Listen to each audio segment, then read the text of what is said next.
Shalom, all praises, glory, and honor to Yahweh, Bahashim Yahushai, Bahashim HaKodesh. Double honors unto the apostles and elders of GMS, or the true leaders of Israel today. And salutations to all of the Akim who do this work in truth and sincerity, who risking their lives and their freedom to do so, as well as the scattered Israelites who come looking like the heathen but are not, by way of their forefathers' seeds who are Israelite men. The true name of the Most High is Yahweh, and his son's name is Yahushai.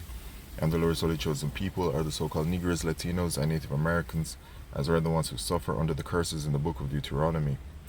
My name is Akali, and this video is about the destroying wind, which is spoken about in Jeremiah chapter 51. Here it is that you have the brother Southern Kingdom Warrior post this video, and he titled it A Destroying Wind.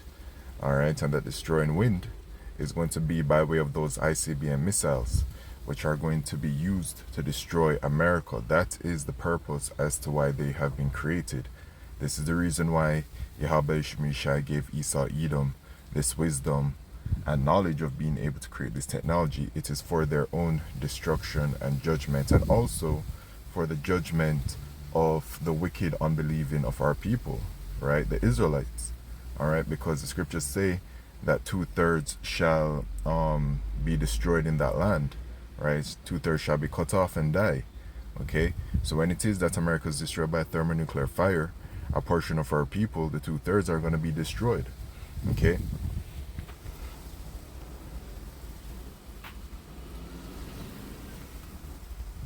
as it says in Jeremiah chapter 51 and verse 1, it says, "Thus saith the Lord Yahweh, behold, I will raise up against Babylon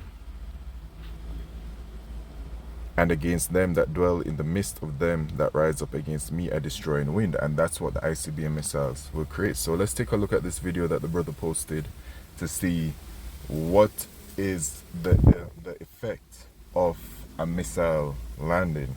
The world's biggest nuclear bomb landed in New York City. The 50-megaton explosion would instantly vaporize everything within a 2-mile radius. The blast wave would flatten buildings up to 20 miles away, turning skyscrapers into rubble. And a fireball over 5 miles wide would ignite everything in its path. The shock wave would shatter windows as far as New Jersey, and the mushroom cloud would rise 40 miles into the air. Radiation would contaminate the area for decades, leaving no survivors. Yeah, The world... that's the impact of just one of them.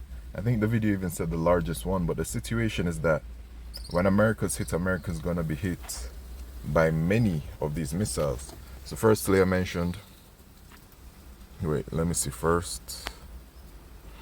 Verse 2, and will send unto Babylon, which is America, fanners that shall fan her, and shall empty her land, for in the day of trouble they shall be against her round about.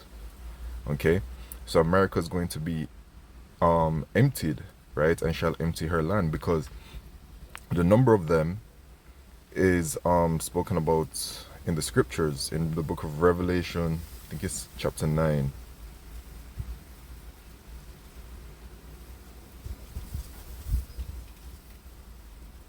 It lets us know the number of them.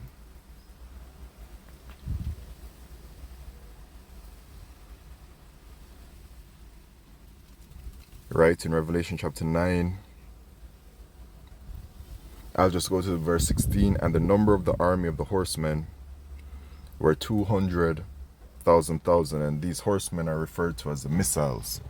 Okay, we're 200,000, which is 200 million missiles, and I heard the number of them. So it'll be 200 million missiles that will be hitting America. And then, you know, the way how the missile is structured, you have one missile, but you have, and it's quite large or whatever, but it has in the head many warheads, right? So this is what's going to be utterly destroying America, man. And that's what that destroying wind is going to be. You know, as it says in Isaiah 54 and verse 16, "Behold, I have created the smith that bloweth the coals in the fire, and that bringeth forth an instrument for his work, and I have created the waster to destroy." All right, so the waster to destroy, these missiles were created for the purpose to destroy America, to bring judgment. All right. And then I mentioned as well, because I want to back it up by way of precepts, that a portion of our people are going to be destroyed. So in the book of Zechariah chapter 13 and verse 8, it says, "And it shall come to pass that in all the land," talking about America, saith the Lord Yahweh, 2 parts therein shall be cut off and die, but the third shall be left therein. All right, so 2/3 of our people are going to be cut off and die. And what's one of the reasons why they'll be perishing from the thermonuclear destruction is because they are going to take the mark chip, which is the mark of the beast. All right, and those who take the mark chip, as it says in Revelation chapter 14 and verse 9, it says, and the third angel followed them, saying with a loud voice, if any man worship the beast and his image, and receive his mark in his forehead or in his hand, the same shall drink of the wine of the wrath of Yahweh Shemishai, which is poured out without mixture into the cup of his indignation, and he shall be tormented with fire and brimstone in the presence of the holy angels and in the presence of the Lamb. So America is going to be destroyed by thermonuclear fire. And for those of the Israelites, as salvation is only for us, for those of them that take the market chip, they would have bent the knee and accepted Esau, Edom as their power, as their God, as their salvation, and then Yahweh Shemishai is going to destroy them for it. All right, that's a part of it. But leading up to that right now, what are we seeing? We're seeing the tensions escalate between the world powers regarding the World War III prophecy, which is Revelation chapter 11 and verse 14, and the major players that are spoken about in prophecy are all bucking horns with each other. All right, the state of Israel, and then you have America, and then you have Iran and Russia. Okay, and then somewhere in there is NATO and the EU. Okay, they're all mentioned within Bible prophecy, and what we're seeing right now happening is the escalation heading towards this destroying wind, because this is going to happen at the end of the war of Armageddon spoken about in Revelation 16 verse 16.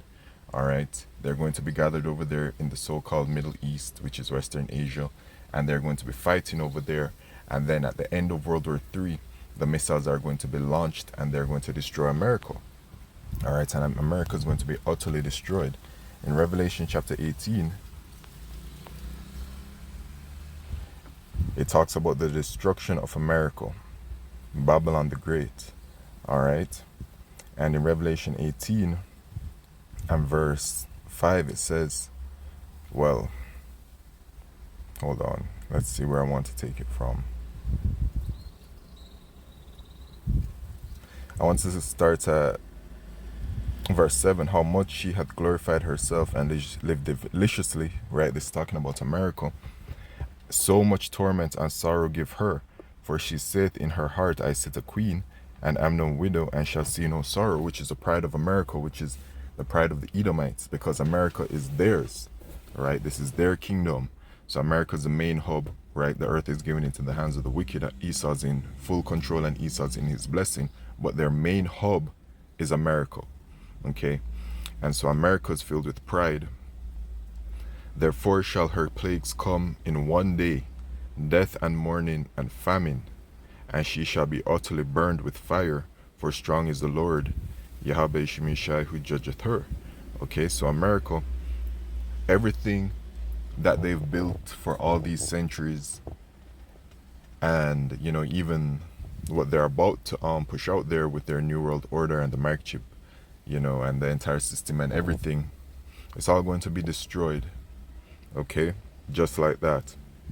And the scriptures even say in verse, I'll continue, and the kings of the earth who have committed fornication and lived deliciously with her shall bewail her and lament for her when they shall see the smoke of her burning, standing afar off for the great fear of her torment, saying, Alas, alas, that great city, Babylon, that mighty city, for in 1 hour is thy judgment come. Right, in 1 hour. So it's just everything that they've worked on all of these years, when they came back into power during their Renaissance period, it's all just going to be burnt up in 1 hour, man.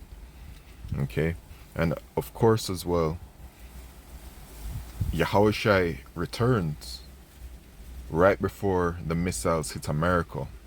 And Yahushua is going to deliver the elect of the nation of Israel from the 4 corners of the earth and the 1/3 from America.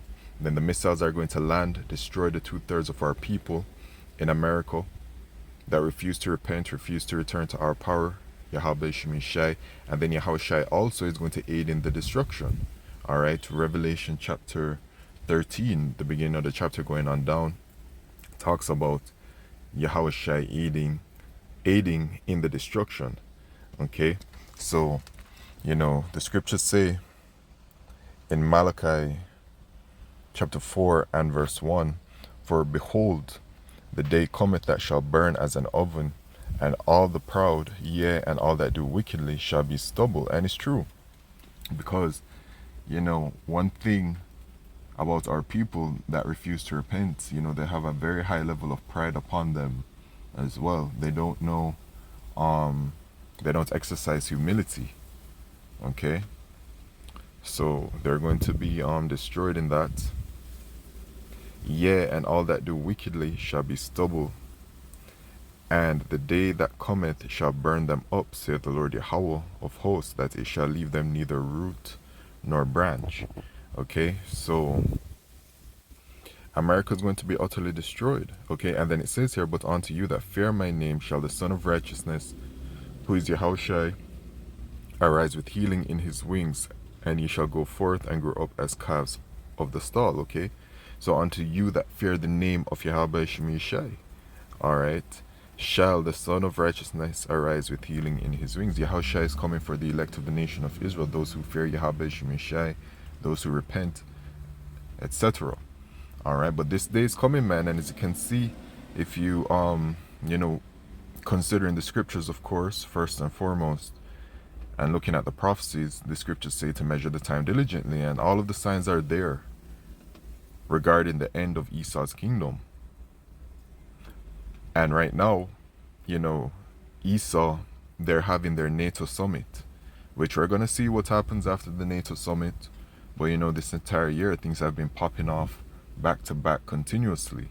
Events are happening that contribute to Bible prophecy, because things just don't pop off overnight. You know what I'm saying? Things happen gradually over time, building up towards the manifestations of the prophecies.